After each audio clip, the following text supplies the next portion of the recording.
I don't know why I keep pulling my phone out when things start going wrong. You would think by now I'd learn that when somebody in my family starts yelling, that's my sign to back up, mind my business, and act like I didn't see anything. But no.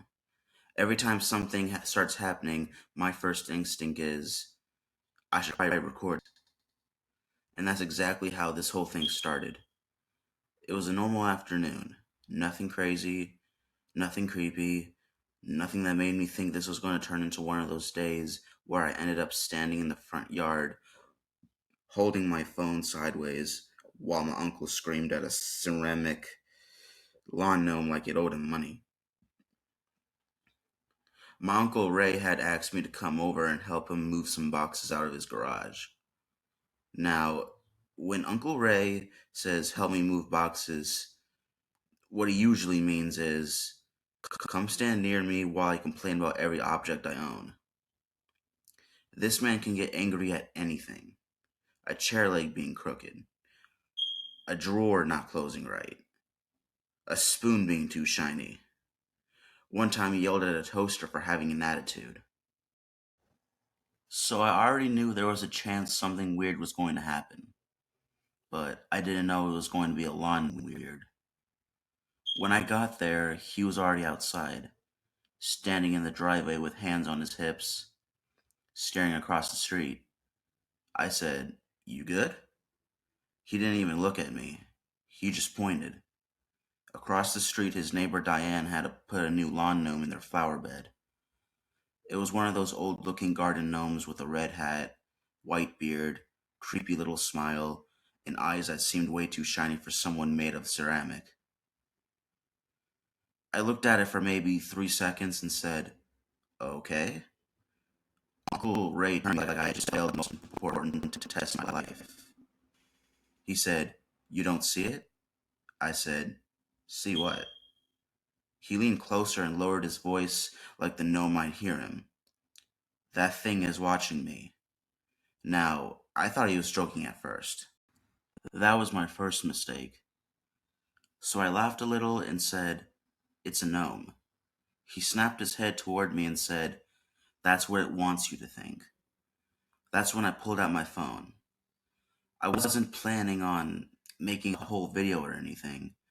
I just wanted to get a quick clip because I knew my friend Marty would never believe me if I told him Uncle Ray was beefing with a garden decoration. So I started recording, and of course, the second I started recording, Uncle Ray got louder. He pointed across the street and yelled, "Diane, I know what you're doing." Now, Diane was not outside. Her curtains were closed, her car wasn't even in the driveway, but that did not stop Uncle Ray from yelling at her house like she was standing right there. He said, "You think you can plant a little in your flowers and I'm not going to notice?" I said, "Uncle Ray, I don't think it's a spy." He looked at me and said, "You are young. You don't understand psychological warfare." I didn't even know what to say to that. Then Marty pulled up. That was when everything got worse. Marty is one of those friends who somehow always arrives exactly when he should not. He got out of his car with a gas station drink in one hand and said, "Why is your uncle yelling at a Christmas elf?" Uncle Ray immediately turned around. "It is not a Christmas elf." Mercury squinted across the street. "It's got a hat. That doesn't make it an elf. It's short.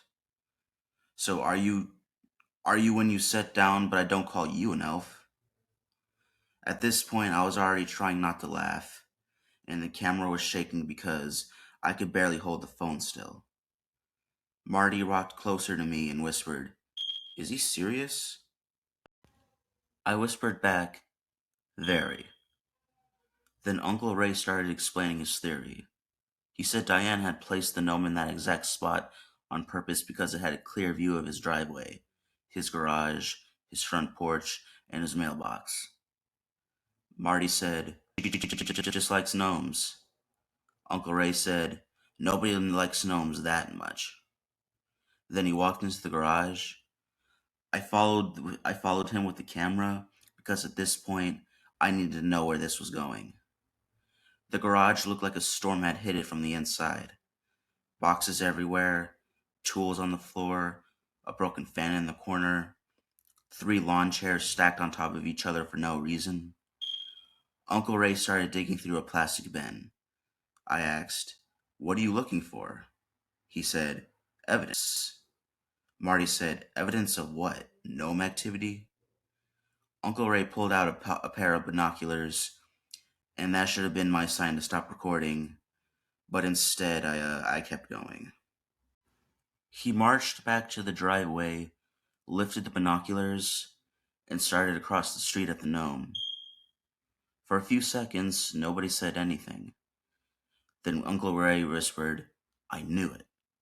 I said, "What?" He handed me the binoculars. I looked through them. It was just the gnome. Same red hat, same white beard, same creepy smile. But then I noticed something. The gnome's face went towards us. Now, I didn't remember exactly which way it had been facing before. Maybe it had always been facing us. Maybe I just hadn't paid enough attention. But I will admit, through the binoculars, it did look like the little thing was staring straight at the driveway. Marty took the binoculars from me. He looked at them and said, "Okay, that's kind of creepy." Uncle Ray threw his arms up. "Thank you." That was all the encouragement he needed. He started pacing around the driveway, ranting about Diane, privacy, property lines, and ceremonic intimidation. Then Diane's front door opened. She stepped outside in a robe, holding a coffee mug, looking like she had just woken up from a nap. She yelled, "Ray, why are you screaming at my yard?" Uncle Ray yelled back, "You know why." She looked at the gnome, then she looked at him, then she said, Are you mad at Mr. Pickles?" Marty lost it. He started laughing so hard he had to sit on the hood of his car. I said, "The gnome has a name?" Diane looked proud and said, "Of course he has a name." Uncle Ray yelled, "That makes it worse." Diane walked down to the sidewalk with her coffee and said, "Ray, it's a decoration." He pointed at her. "No, that's surveillance." Diane stared at him for a long second and said, "You think I'm spying on you with a gnome?" Uncle Ray said, "I don't think, I know." Diane took one sip of coffee and said, "Ray, the most interesting thing you do is yell at squirrels." Yeah, messed up because Uncle Ray hates when people bring up the squirrels. Last summer, he got into a 3-week war with a squirrel that kept stealing tomatoes from his garden. I'm not going to get into that story right now, but just know the squirrel won. So when Diane said that, Uncle Ray went quiet. And when Uncle Ray goes quiet, that is usually worse than when he yells. He turned around, walked back into the garage, and came out holding a broom. I said, "No, no, no, no." Marty stood and said, "Wait, is he about to fight the gnome?" Uncle Ray marched across the street. I followed him, still recording because apparently I had no survival instincts. Diane stepped in front of her and said, "Ray, do not touch Mr. Pickles." Uncle Ray said, "Move." Diane said, "Absolutely not." Marty said, "I feel like we should call somebody." I said, "Who do you call for a gnome situation?" Uncle Ray raised the broom and pointed at the gnome. He said, "I'm giving you one chance." Diane said, "Are you talking to me or the gnome?" He said, "Both." Then something happened that made everyone stop. The gnome fell over. Nobody touched it. There was no wind. There was no dog running by. No car drove past. It just tipped forward and landed face first in the mulch. For about 5 seconds, nobody moved. Even Uncle Ray froze. Marty whispered, "Nope." Diane looked at the gnome and said, "That's weird." Uncle Ray slowly turned around and looked at me. His eyes were wide. He said, "You got that on camera?" I said, "Yeah." And I did. I had the whole thing. The yelling, the broom, Diane standing there, and the gnome falling over by itself. Now, to be fair, there could have been a normal explanation. Maybe the dirt was uneven. Maybe Diane had placed it badly. Maybe there was a vibration from something nearby. But in that moment, none of us were thinking logically. Especially not Uncle Ray. He lifted the broom again and said, "I knew it was alive." Diane shouted, "It is not alive." Marty backed away and said, "I'm not getting cursed by a garden man." Then Uncle Ray swung the broom. Diane screamed. I yelled, "Uncle Ray!" The broom hit the gnome right in the side. It didn't shatter all at once. It made this horrible cracking sound first, like something inside it broke before the outside did. Then the whole thing split open. Pieces of red hat and white beard scattered into the flower bed. Diane shouted, "You broke Mr. Pickles." Uncle Ray said, "Mr. Pickles should have minded his business." But then we all saw what was inside. At first, I thought it was just hollow. Then Marty said, "What is that?" Inside the broken gnome, there was a little black object. It looked like a small plastic box, about the size of a matchbox, with a tiny red blinking light on it. Nobody said anything. Uncle Ray pointed at it and said, "Aha." Diane's face changed. She looked confused. Not fake confused either, like real confused. She said, "I didn't put that in there." Marty leaned closer and said, "Is that a camera?" I zoomed in with my phone. The red light began. Uncle Ray looked like he had just won one court case. He turned to Diane and said, "So what do you call that?" Diane said, "I don't know what that is." Then her front door opened again. A man stepped out. I had never seen him before. He was tall, wearing a gray jacket, and he moved like he had been standing behind the door the entire time, waiting. Diane turned around and said, "Who are you?" That was when things got really uncomfortable. Because if Diane didn't know him, why was he coming out of her house? The man looked at the broken gnome, then he looked at me. Not Uncle Ray, not Diane, me. Or more specifically, my phone. He said, "You shouldn't be recording." I lowered the camera a little, but I didn't stop. Uncle Ray stepped forward with the broom still in his hand and said, "And you shouldn't be hiding spy junk in lawn ornaments." The man didn't answer. He just walked down the steps, crossed the yard, and picked up the little black box from inside the broken gnome. Diane said, "Excuse me, what is that?" The man looked at her and said, "A mistake." Then he crushed it in his hand. I know that sounds fake. I know it sounds like something from a movie, but I heard it crack. He crushed it like it was nothing. Then he turned around and walked down the street. The sidewalk, I don't know why I said that.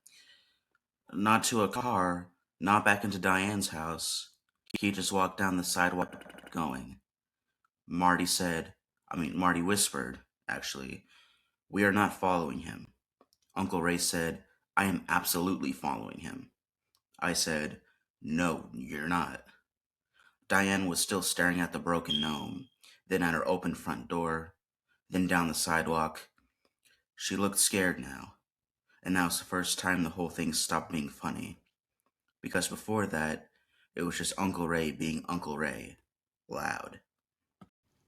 Dramatic. Embarrassing.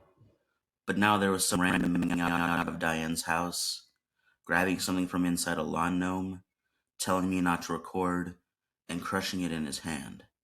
I stopped recording after that, or at least I thought I did. That night when I got home, I watched the footage back. Most of it was exactly how I remembered it.